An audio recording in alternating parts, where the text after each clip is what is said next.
Hello friends, जय माँ बगला मुखी जय निवासी। इतनी रात को मैं वीडियो बना रही हूँ तो उसका यही कारण है कि हम जो भी काम करते हैं बहुत अच्छा करते हैं। अभी हम जाग रहे हैं, सुबह 4 बजे तक पूजे पे बैठेंगे, लोगों का काम कर रहे हैं, कुछ लोगों को विश्वास दिला रहे हैं। लेकिन मैं एक ही कहूँगी, मैं पहले भी कहती थी, आज भी कहूँगी कि विद्या देवी को भी झूठ नहीं कहती हूँ। ऐसी हालत में भी अगर मैं आप लोगों के लिए पूजा कर रही हूँ तो बहुत बड़ी बात है। मुझे बैठने नहीं होता, मैं अपने इस वक्त अपने बेडरूम में बैठी हूँ, रात हो गई है। मैंने देखा है कि एक बहुत पावरफुल जिन होता है, इफ्रित जिन। मतलब मेरे पास बहुत सारे काम आ रहे हैं कि मैम हमको मारण क्रिया करनी है, हमको दुश्मनों को सबक सिखाना है, बहुत कुछ करना है। तो ये इफ्रित जिन आपकी बहुत मदद करेगा। ये ऐसा जिन है जो दुश्मनों को बहुत बुरी तरीके से मारता है। ये मतलब अपना दोस्त का दोस्त और दुश्मन का दुश्मन है। अगर इसको आपने सिद्ध कर लिया या सिद्धि करवा ली तो ये ऐसा जिन है कि कहते हैं कि अगर ये आपके पास है तो अगर आपके घर से कोई सामान भी चुरा के लेके जा रहा है ना, अगर आपको कोई चीज़ चुरा के निकल जा रहा है ना, तो घर के बाहर नहीं जाने देगा, ये उसको वहीं मार डालेगा। ये मतलब सीधा जान ले लेता है। मतलब अगर आपके बारे में किसी ने बुरा सोचा ना तो ये उसकी हालत ख़राब कर देता है। आज ही आया है, ऐसे ही अपना नाम बताया है, इफ्रित जिन। बहुत ही पावरफुल है और इसके बारे में मैंने बहुत सुना भी है कि ये अपने मालिक का, अपने आका का इतना अच्छा गुलाम रहता है कि उसकी मुसीबत, उसके आका की मुसीबत उसकी रहती है, उसके दुश्मन उसके दुश्मन, उसके दोस्त उसके दोस्त। अगर आप इसे कोई विश पूरी करो ना, ये बहुत जल्दी विश पूरी करता है। बस हाँ, थोड़े ये खतरनाक रहते हैं, बहुत जल्दी सबको अपनी तरफ खींचते हैं, दोस्त यार बन के रहते हैं। ये जिन ऐसा है कि ज़्यादातर कभी किसी को तकलीफ़ नहीं आने देते। इनसे जो भी विश की जाए बहुत जल्दी पूरी करते हैं। मतलब ये हर तरह का, मतलब ये हर तरह की जीवन साथी बन के आप जिस तरह से रखना चाहो उस तरह से रख सकते हो। एक तरह से तो जिसके पास भी जाते हो उसके दोस्त बन के रहते हैं। अगर आदमी के पास गए तो दोस्त बन के रहते हैं, प्यार बन के रहते हैं। पता है, प्यार से एक बात कह जाती मन में। मैं अभी तबीयत थोड़ी ख़राब चल रही क्योंकि टाइम नज़दीक आ चुका है। लॉकडाउन की वजह से बहुत लोगों की कमर टूट गई है, काम बंद हो गया है, लेकिन हम इस रात तक पूजा करके कर रहे हैं कि अब किसी के यहाँ बीमारी नहीं है।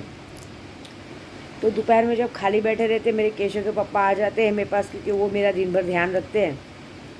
तो कुछ इतनी मीठी मीठी बातें होती है ना कि मतलब कहते हैं ना, मेरे को मराठी बोलने नहीं आती, नहीं थोड़ी थोड़ी, क्योंकि मुझे मराठी पिक्चर बहुत पसंद है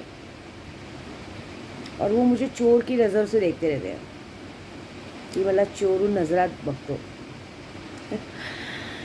जब मैं उसको देख लेती हूँ ना तो पूछूंगी क्या देख रहे हो? कुछ नहीं, पिक्चर देख रहा हूँ।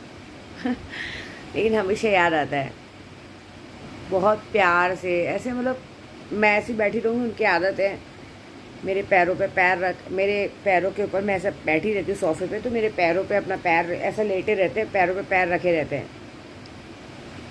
तो मैं पिक्चर देखती रहूँगी तो मेरी आदत है, उनको अचानक से नज़र पड़ेगी तो नहीं क्या देख रहे हो, तो बोलते हैं कुछ नहीं, ऐसी बस पिक्चर देख रहा हूँ। मैं क्या देख रहा हूँ?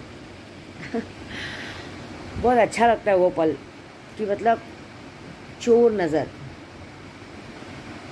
नज़र से कोई प्यार कर रहा है, कोई देख रहा है। और फिर उनकी आदत है खाना खाने की। मैं उनके खाना खाने के बाद ही खाना खाती हूँ, क्योंकि उनका आदत है वो आधा खाना छोड़ ही देते हैं। तो वो मेरी आदत है, मैं जब तक उनके हाथ का, उनका बचा हुआ खाना ही फिर मिक्स करके साथ में खाती हूँ। एक अलग महसूस होता है। तो सारी छोटी छोटी चीज़ें इतनी प्यारी लगती है ना कि जीवन का मज़ा आ जाता है। फिर साथ में बैठ के हम लोग पिक्चर देखते हैं, मराठी पिक्चर, एक से एक मराठी पिक्चर, क्योंकि उस वक्त तबीयत ख़राब रहती है तो उस तरह से साथ देते हैं। तो वो जो यहाँ से अटैचमेंट है ना, वो बहुत अच्छा लगता है। छोटा छोटा चीज़ पता है वो टाइम पूरा नहीं दे पाते, लेकिन जितना भी टाइम देते हैं ना बहुत अच्छा देते हैं। मैं शायद ही इस दुनिया में किसी से इतना प्यार करती रहूँगी जितना कि उनसे करती हूँ। बस केशव का वेट हो रहा है। मैं हमेशा सपने में देखती हूँ कि केशव आ गया है, वो खेल रहे हैं, मस्ती कर रहे हैं। तो मुझे हमेशा यही इच्छा होती है कि बस वो केशव के साथ खूब खेले, खूब मस्ती करे। उनकी जो चोर वाली नज़र है, जो बातें हैं, वो इतनी अच्छी लगती है ना मुझे कि मतलब मैं कभी कभी सोचती हूँ कि इस वक्त देखो उनकी बातें शेयर कर रही हूँ, अच्छा लगता है। और मेरे साथ में बैठ के मराठी पिक्चर देखना, गपशप मारना, याद करना, चोर नज़र से देखना और फिर देखने के बाद अचानक से पलटी खा जाना, नहीं मैंने तो देखा नहीं। तो ये एक बहुत प्यारी प्यारी पल ना मुझे बहुत अच्छे लगते हैं। ऐसा लगता है कि उनको जाने ही ना दूँ भाई, अपने पास ही रखूँ। लेकिन एक वक्त आता है शाम का जब वो कहते हैं मुझे जाना है। तो ये सारी चीज़ें जब होती है ना तो जीवन में बहुत अच्छा लगता है। सच बोल रही हूँ मैं। देखो क्या होता है ना, मुझे ज़्यादा मराठी बोलने नहीं आती, लेकिन मैं बोल भी नहीं सकती, मुझे शर्म आती है। लेकिन ये है कि जैसे ही वो सुबह घर पे आ जाते हैं ना अपना काम वाम निपटा के, तो मुझे इतना अच्छा लगता है ना कि बस एक दुनिया अच्छी आ गई। उनका खाना खाना, फिर उनके साथ बैठ के बातें करना बहुत सारी, फिर उसके साथ मतलब उधर से फिर यहाँ से जाने के बाद फिर मैं उनको मैसेज करती हूँ, क्या कर रहे हो, कैसे कर रहे हो, बड़ी बड़ी बातें करना। फिर वो मुझे बोलते तुझे मुझ में बोर नहीं होती है? तो मैं बोलती बोर होने वाली चीज़ हो क्या? मैं आपको सच्ची बोलूँ ना, वो जब तक बैठे रहते हैं ना तब तो मैं उन्हें इतनी सारी पप्पियाँ देती हूँ, इतनी सारी किसेस देती रहती हूँ कि परेशान हो जाते हैं मुझसे। बोलते तू पागल है क्या, तू एड़ी है क्या? बोलते क्या दिखता है तुझे मेरे अंदर? मैं हमेशा उनको ये बोलती हूँ तुम इतने सुंदर हो ना प्रदू। तो मुझे क्या बोलते, पागल तू ही बोलती है और कोई नहीं बोलता है, कोई मतलब देखता भी नहीं है, तुझे ही पता नहीं मैं क्यों अच्छा दिखता हूँ। तो ये सारे पल मीठे मीठे बहुत अच्छे होते हैं। तो ये कहते हैं ना कि थोड़ा माइंड फ्रेश कर देते हैं जब तक साथ में बैठते हैं, पढ़ते हैं। मतलब एक टच पड़ा रहता है, एक छोटा बच्चा का साथ टच रहता है, ऐसा हमारा टच पड़ा ही रहता है, अच्छा लगता है। उसमें अगर ज़रा सा मैं भाजी भी लेने जैसे भी आके बैठेंगे ना, तो भले दो काम वाली है घर में, तो भी पानी मुझे ही उठ के देना है। पानी देंगे, 10 बार पानी मंगाएंगे, ये ला वो ला, ये सब ये कर वो कर, खाना ला। खाना उनके हाथ से नहीं लेंगे, बोलेंगे वही परोस के देगी, तुम क्यों दोगी, उसको देने दो। मैं आप यकीन नहीं मानेंगे, मैं ऐसी हालत में भी खाना मैं ही बनाती हूँ। मेरे हाथ का ही खाना पसंद है, उनको किसी के हाथ का खाना पसंद नहीं है। वो लोग मुझे सब्जी वब्जी सब काट के देंगे, सिर्फ आके बोलेंगे दीदी भाजी छोंक दो। लेकिन जब तक मैं वहाँ खड़ी रहूँ उतने में भी बोलते रहेंगे आके बैठ आके बैठ आके बैठ। तो वो लोग हंसती रहने का कविता, अरे दादा अभी तो आए दीदी, 2 मिनट तो रुको आप, ऐसे। अरे हमारे घर का माहौल बहुत अच्छा रहता है। मतलब सच बोलूँ ना, मेरा दिन भर का हमारा सुबह 11-12 बजे से लेकर रात को 9-10 बजे तक का माहौल इतना अच्छा रहता है, एक खुशनुमा माहौल। बीच में बता रही थी रेणुका कविता मुझे कि दीदी आप नहीं थे ना, मैं 2-3 दिन के लिए नहीं बोली थी, मैं अहमदाबाद ऊंझा गई थी, तो अच्छा ही नहीं लग रहा था। बोलती है घर में आके, दादा बोलते हैं कि घर अच्छा लग रहा है तुम लोगों को, घर काट नहीं रहा है, वो नहीं है तो कुछ अच्छा नहीं लग रहा है ना, मुझे कुछ समझ में नहीं आ रहा है मैं कहाँ जाऊँ क्या करूँ। ये सब बातें होती है। मतलब बोले भले दीदी दादा आपके सामने गुस्सा करते हैं, डांटते हैं, लेकिन मन से बहुत प्यार करते हैं आपको, चुपके से देखते हैं आपको, देखते रहेंगे चुपके से, ये प्यार होता है। तो इसी तरह से एक इफ्रित जिन होता है। ये इफ्रित जिन इतना पावर में रहता है ना कि आप इससे जो चाहे काम करा सकते हो, जो चाहे, हर तरह की बंदिश तोड़वा सकते हो, किसी की बैंड बजवा सकते हो, खड़े खड़े किसी को पागल कर सकते हो, कुछ भी कर सकते हो। और एक और बात, मैं जितना लोगों से प्यार से पेश आती हूँ ना, मुझे गुस्सा भी उतनी जल्दी आता है।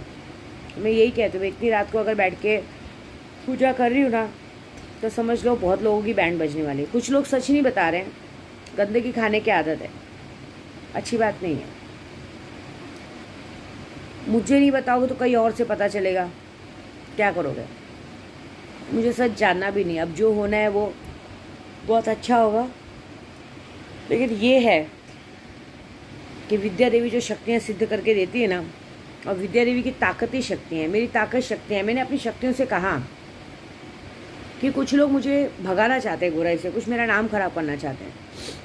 मैं डर के भागने वालों में से नहीं हूँ, मैं हिम्मत से लड़ने वालों में से हूँ।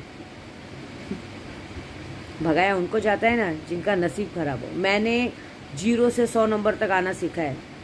मैं दूसरी औरतों के जैसा, आज ही मैं और केशव के पापा पिक्चर देख रहे थे, उसमें सारी औरतें ना, एक औरत का दिखा रहा था कि कॉल गर्ल बन जाती, वो बन जाती, तो मुझे बता रहे थे कि वो तो उसकी मजबूरी थी। मैंने बोला कि मैं बोली ऐसी मजबूरी होने से अच्छा तो किसी के घर में बर्तन मांजना अच्छा है ना।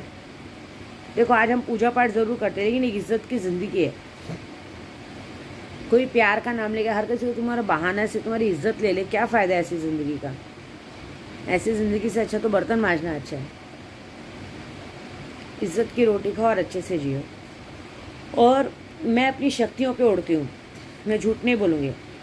मेरे पास हर तरह के जिन्नात, हर तरह की माँ की शक्ति, हर तरह के भूत, डायन, पिशाच, कर्ण पिशाचनी सब है। मेरे बारे में पता करना है तो मैंने क्या बोला, 11 बार नादे अली पढ़ो, 5 अगरबत्ती लगाओ, खुद ब खुद तुमको पता चल जाएगा कि मैं कौन हूँ, क्या हूँ। मेरा कोई इतना सा नहीं बिगाड़ सकता, कुछ नहीं बिगाड़ सकता। क्यों? मैं बांट के खाने वाली औरत हूँ। मैं जानना चाहती हूँ कोई मुझे कितना दिन रोक सकता है, कि मेरी शक्तियों ने एक बात देखा है मैंने, अगर किसी ने मेरा इतना सा बिगाड़ने को देखा ना, मेरी शक्ति उसका पूरा बिगाड़ देती है, उसकी पूरी बैंड बजा देती। मैं एकदम गारंटी के साथ बोलती हूँ, जिसने आज तक, मैं इतनी रात को वीडियो बना के बता रही हूँ, मेरे पास जितने जिन्नात है, अगर मैं सुबह में, पता है आपको, अभी आज मैं सुबह जब भी बंदिश करती हूँ ना, सुल्तान जी ना के तुरंत तो 5 मिनट के लिए बारिश करते हैं। बारिश का महीना है ना, इसका मतलब है कि बैंड बजाते। मैंने अक्सर देखा, कोई मेरा इतना सा बुरा करता है ना, मेरी जिन उसको पूरी तरह से बर्बाद कर देते हैं, पूरी तरह से बैंड बजा देते हैं, उसका उठना बैठना मुश्किल कर देते हैं। रात को जाके सीने पे बैठ देते हैं, धड़ाधड़ थप्पड़ मारते हैं, ऐसा लगेगा कुछ हुआ, कुछ है, सब कुछ परेशान कर देते हैं। सॉरी, मुझे सर्दी हो गई है।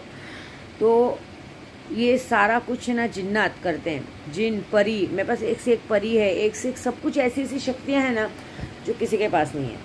मैं बस पूरे दिल से केशव का वेट कर रही हूँ, वो भी आने ही वाला है।